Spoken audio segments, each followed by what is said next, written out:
जय कन्हैया लाल की, मदन गोपाल की। जय कन्हैया लाल की, मदन गोपाल की। लड़कन को हाथी घोड़ा, बुढ़वन को पाल की। जय कन्हैया लाल की, जय कन्हैया लाल की। आगे आगे गैया, पीछे से गोवाल, ओकरा पीछे चलेलन कृष्ण भगवान।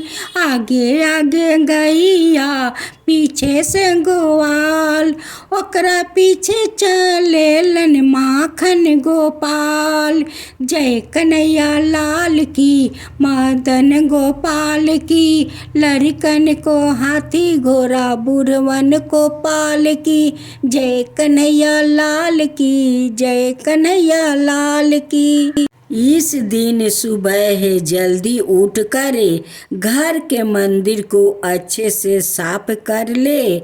फिर एक साफ चौकी पर पीले रंग का वस्तु बिछाए और चौकी पर बाल गोपाल की प्रतिमा स्थापित करे। इस दिन बाल गोपाल की अपने बेटे की तरह सेवा करे। उसे झुलुआ झुलाए, लड्डू और खीर का भोग लगाए। रात 12 बजे के करीब भगवान कृष्णा की विधि विधान पूजा करे। उन्हें घी, मिश्री, माखन, खीर आदि चीज़ों का भोग लगाए। कृष्णा जी के जन्म की कथा सुने, उनकी आरती उतारे और अंत में प्रसाद सबको बांट दे। आज आप सुने भाद्रा कृष्णा व्रत कथा।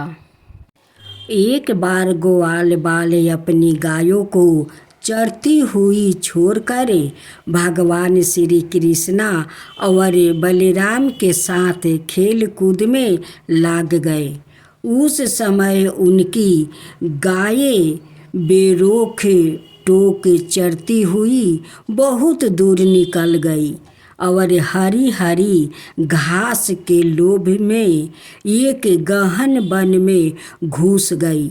जब ग्वाल वालों ने देखा कि हमारे पशुओं का तो कहीं पता ठिकाना ही नहीं है, तो उन्होंने अपने खेल कूद पर बड़ा पछतावा होने लगा। बहुत प्रयास करने पर भी वो अपनी गायों का पता न लगा सके। गाय ही तो ब्रजवासियों की जीविका का साधन थी। उनके ना मिलने पर सभी ग्वाल वाले अचेत से हो गए। फिर वो गायों के खूर का निशान देखते हुए और उनका पता लगाते हुए आगे बढ़े। अंत में उन्होंने देखा कि उनकी गायें सरकंडों के वन में रास्ता भूलकर डाक रही है। वो सब गायों को लेकर लौटने लगे। उस समय सारे ग्वाल वाले बिल्कुल थक गए थे। उन्हें जोरस से प्यास लगी हुई थी। इससे सब के सब व्याकुल हो रहे थे। उनकी यह दशा देखकर भगवान श्री कृष्णा गायों का नाम लेकर पुकारने लगे। गायें अपने नाम की धावानी सुनकर हुंकार और राभाने लगी। उसी समय वन में भयानक दावगिरी लग गई, जो वनवासी जीवों का काल होती है। बड़े जोर की आंधी चलकर उस अग्नि के बढ़ने में सहायता देने लगी। सब और फैलती हुई वो प्रचंड दावगिनी वनवासी जीवों को भस्म करने लगी। चारों तरफ जीवों की चीख पुकार से कोहराम मच गया। शेर, चीते, भालू आदि वन्य जीवों जो जिधर रास्ता पाते थे परस्पर बैर भूल कर भागने लगे। जब ग्वालों और गायों ने दावन लोग के अपनी और बढ़ते हुए देखा। तब वो सब अत्यंत भयभीत हो गए। मृत्यु से भयभीत ग्वाल बाल भगवान श्री कृष्णा बलराम को घेर कर प्रणाम रक्षा की प्रार्थना करने लगे। उन्होंने कहा, प्यारे श्री कृष्णा, हम सब तुम्हारी चरणों में है। दावानल से जलना ही चाहते हैं, हमें जल्दी बचाओ। हम लोग भाई बंधु मित्र रक्षक सब तुम्हें ही मानते हैं। श्याम सुंदर, तुम्हारे सिवा कोई भी हमारा रक्षक नहीं है। हमें केवल तुम्हारा ही भरोसा है। आपने शाखा ग्वाल बालों के दीन वचन सुनकर श्री कृष्णा ने कहा, मित्रों, चिंता मत करो, मैं तुम लोगों की अवश्य ही रक्षा करूँगा। तुम सब अपनी आंखें बंद कर लो। भगवान की आज्ञा सुनकर ग्वाल बालों ने बहुत अच्छे कहकर अपनी आंखें बंद कर ली। उसके बाद भगवान श्री कृष्णा ने उसे भयकुंडर दावागिरी को पी लिया।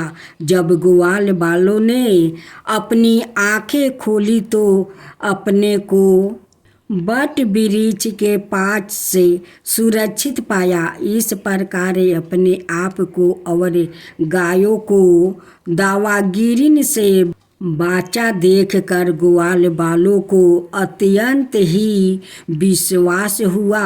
वो सब श्री कृष्णा की बार बार स्तुति करने लगे।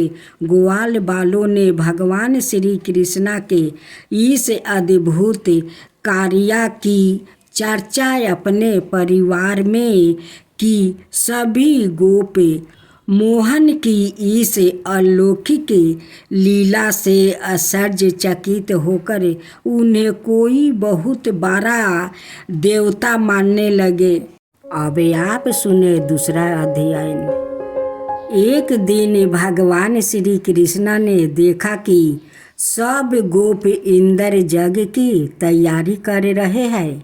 उन्होंने नंद बाबा से पूछा, पिताजी, आप लोग किस यज्ञ की तैयारी कर रहे हैं? लगता है कि यहाँ कोई बड़ा उत्साह होने वाला है। नंद बाबा ने कहा, बेटा, भगवान इंद्र वर्षा करने वाले मेघ के स्वामी है।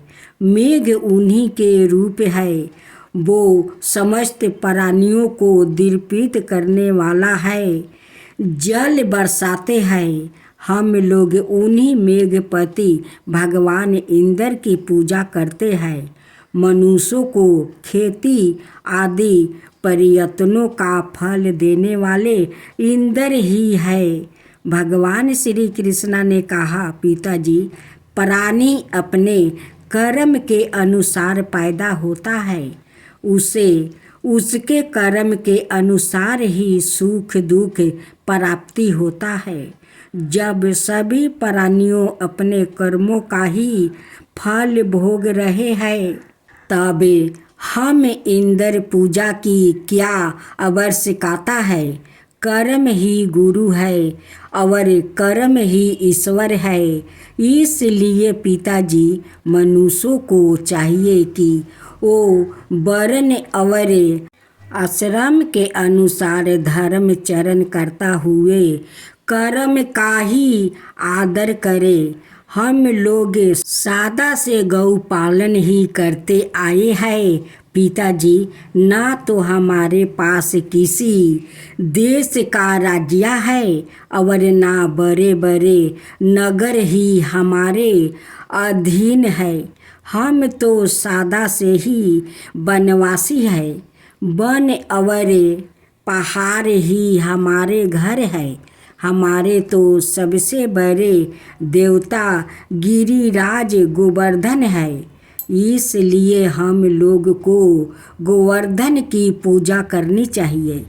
इंद्र जग के लिए जो समग्रही एकत्र की गई है, उसी से हम गिरिराज की आराधना करनी चाहिए। अनेकों को प्रकार के पकवान बनाए जाए, वेद पाठी ब्राह्मणों द्वारा गिरिजाराज की प्रसन्नता के लिए हवन कराए जाए। उन्हें अनेकों प्रकार के अन्न गाय और दक्षिणा दी जाए। गाय को चारा दी जाए और फिर गिरिजाराज गोवर्धन को भोग लगाए जाए। उसके बाद सुंदर सुंदर वस्तु और गहने पहन कर गिरिजाराज गोवर्धन की परिक्रमा की जाए। पिताजी, मेरी तो ऐसी ही इच्छा है। ऐसा जग गौ ब्राह्मण और गिरिजाराज को तो प्रिय होगा ही, मुझे भी बहुत प्रिय है। वास्तव में भगवान श्री कृष्णा इंद्र का घमंड तोड़ना चाहते थे। नंद बाबा आदि गोपों ने भगवान श्री कृष्णा की सलाह को बड़ी ही प्रसन्नता से स्वीकार कर लिया। पहले ब्राह्मणों से स्वस्थ वचन कराकर गिरिजाराज की षोडशोपचार से पूजा कराई गई। ब्राह्मणों को दक्षिणा दी गई। इसके बाद नंद बाबा के साथ सारे गोप गोपियों ने गिरिजाराज की परिक्रमा की। भगवान श्री कृष्णा गोपों को विश्वास दिलाने के लिए गोवर्धन के ऊपर एक दूसरा विशाल शरीर धारण करके प्रकट हो गए और सारी समग्रही का भोग लगाने लगे। भगवान श्री कृष्णा ने अपने इस दूसरे स्वरूप को अनाए ब्रजवासियों के साथ सवाए भी प्रणाम किया। उन्होंने कहा, देखो कैसा आश्चर्य है। गिरिजाराज ने सवाए प्रकट होकर हम पर कृपा किया है। यह जैसा चाहे रूप धारण कर सकते हैं। जो वनवासी जीव इनका निरादर करते हैं, उन्हें यह नष्ट कर डालते हैं। आओ हम लोग अपना और गौओं का कल्याण करने के लिए इन गिरिजाराज को नमस्कार करें। सभी लोग विधि पूर्वक गोवर्धन की पूजा करके और उन्हें नमस्कार करके श्री कृष्णा के साथ ब्रज में आपस लौट आते हैं।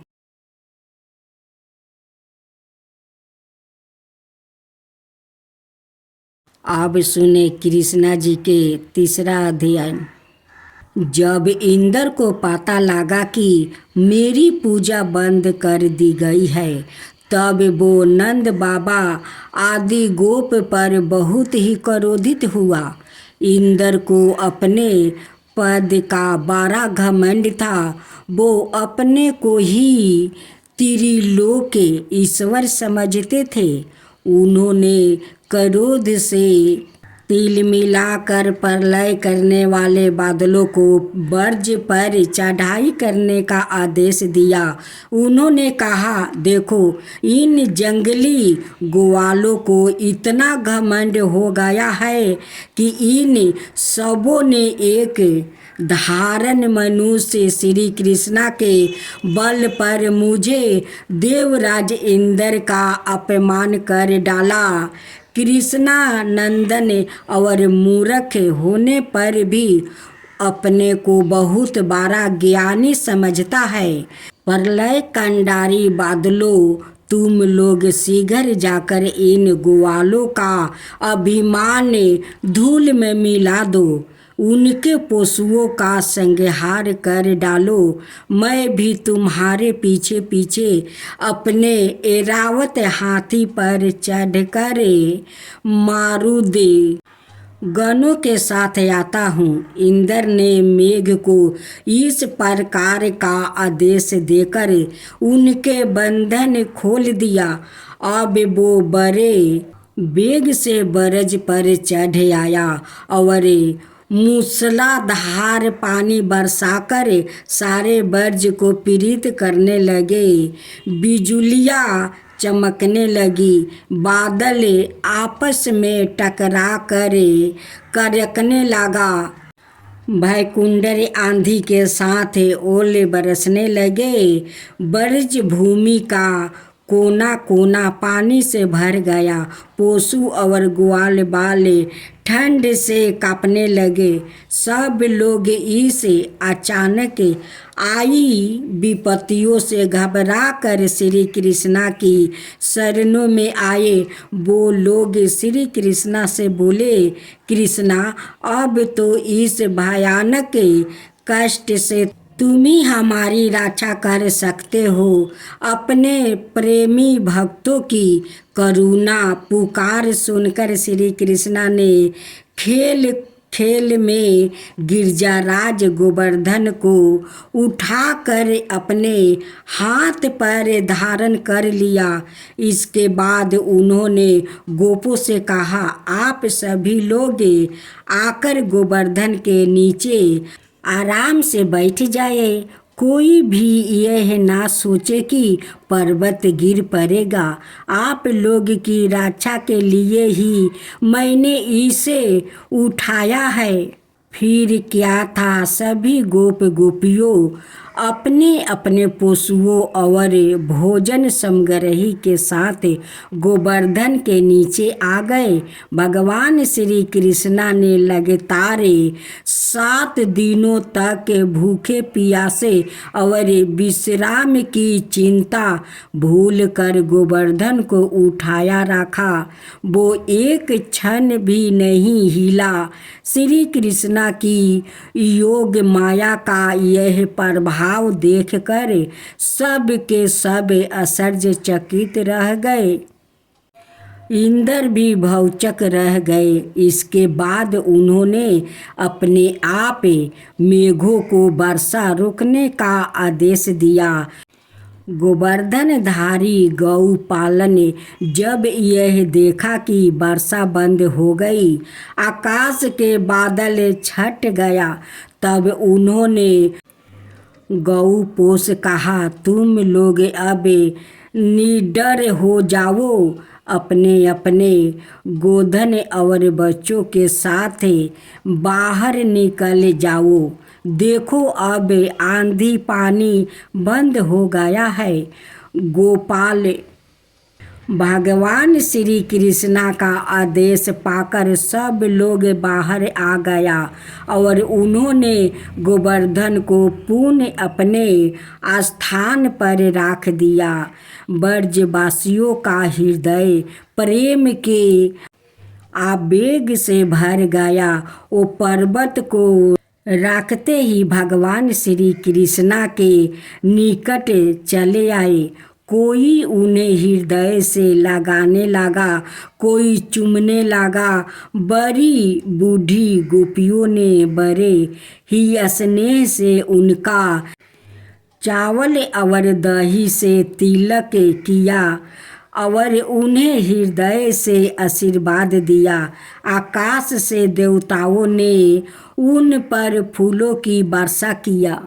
अब आप सुने चौथा अध्याय। एक दिन नंद बाबा ने कार्तिक शुक्ला एकादशी उपवास किया। उस दिन उन्होंने भगवान की पूजा किया और रात में द्वादशी लगने पर स्नान करने के लिए यमुना जल में प्रवेश किया। नंद बाबा को यह मालूम नहीं था कि यह असुरों की बेला है, इसलिए वो रात में ही यमुना जल में घुस गए। उस समय वरुण के एक सेवक ने उन्हें पकड़ लिया और वरुण लोक में ले गया। नंद बाबा के खो जाने पर सारे ब्रज में कोहराम मच गया। माता यशोदा का तो रोते रोते बुरा हाल हो गया। अब तक भगवान श्री कृष्णा के विभिन्न चमत्कारों से ब्रजवासियों को पता लग गया था कि श्री कृष्णा कोई साधारण मानव नहीं है, वो साक्षात भगवान है, जिन्होंने धर्म की रक्षा करने के लिए नंद यशोदा के पुत्र के रूप में अवतार लिया है। इसलिए सारे गोप श्री कृष्णा के पास गए और कहा कि श्री कृष्णा, अब तुम्हें अपने पिता का पता लगा सकते हो, तुम ही हम सबके एकमात्र रक्षक हो। अत जैसे भी हो शीघ्र से शीघ्र अपने पिता का पता लगाकर इस संकट का निवारण करो। जब भगवान श्री कृष्णा ने ब्रजवासियों की व्याकुलता देखी और जाना कि उनके पिताजी को वरुण का कोई सेवक ले गया है, तब वो वरुण लोक गए। जब लोकपाल वरुण ने देखा कि भगवान श्री कृष्णा सवाए उनके यहाँ पधारे हैं, तब वो सवाए वरुण लोक के दरवाजे पर उन्हें लेने आया और उनको अपने आसन पर बैठाया और उनकी विधिवत पूजा की। भगवान श्री कृष्णा के दर्शन से उनका रोम रोम आनंद से खिल उठा। वरुण जी ने कहा, प्रभु, आज मेरा जीवन धन हो गया है। आज मुझे अपने जीवन के संपूर्ण पुण्य का फल प्राप्ति हो गया है, क्योंकि आज मुझे आपके चरणों की सेवा का शुभ अवसर प्राप्ति हुआ है। भगवान जिन्हें आपके चरणों की सेवा का अवसर प्राप्ति होता है, वो भाव सागर सहज ही पार हो जाता है। मैं आपको बार बार नमस्कार करता हूँ प्रभु। मेरा सेवक मूढ़ और अनजाने है, वो ही आपके पिताजी को ले आया है। आप कृपा करके उसके अपराध को क्षमा कर दीजिए। मैं जानता हूँ कि आप अपने पिता का अत्यंत आदर करते हैं। इन्हें आप सादर ले जाइए। आप अंतर्यामी है और सभी जीवों के साक्षी है। इसलिए हे प्रभु, आप मुझे सादा पर कृपा कीजिए। भगवान श्री कृष्णा वरुण को आशीर्वाद देकर नंद बाबा के साथ लौट आए। ब्रजवासियों के आनंद का तो ठिकाना नहीं रहा। सब लोगों ने श्री कृष्णा की भूरी भूरी प्रशंसा की। नंद बाबा ने वरुण लोक का जो ईश्वर देखा था और वहाँ के निवासियों को श्री कृष्णा के चरणों में झुक झुक कर प्रणाम करते हुए देखा था, उसकी उन्होंने गोपों से खूब चर्चा की। भगवान श्री कृष्णा के प्रेमी गोप यह सुनकर ऐसा समझने लगे कि अरे, हम लोग के बीच खेलने वाले श्री कृष्णा तो साक्षात ईश्वर है। हम लोग कितने सौभाग्यशाली है कि हमें इनके साथ रहने का दुर्लभ सौभाग्य प्राप्ति हुआ है।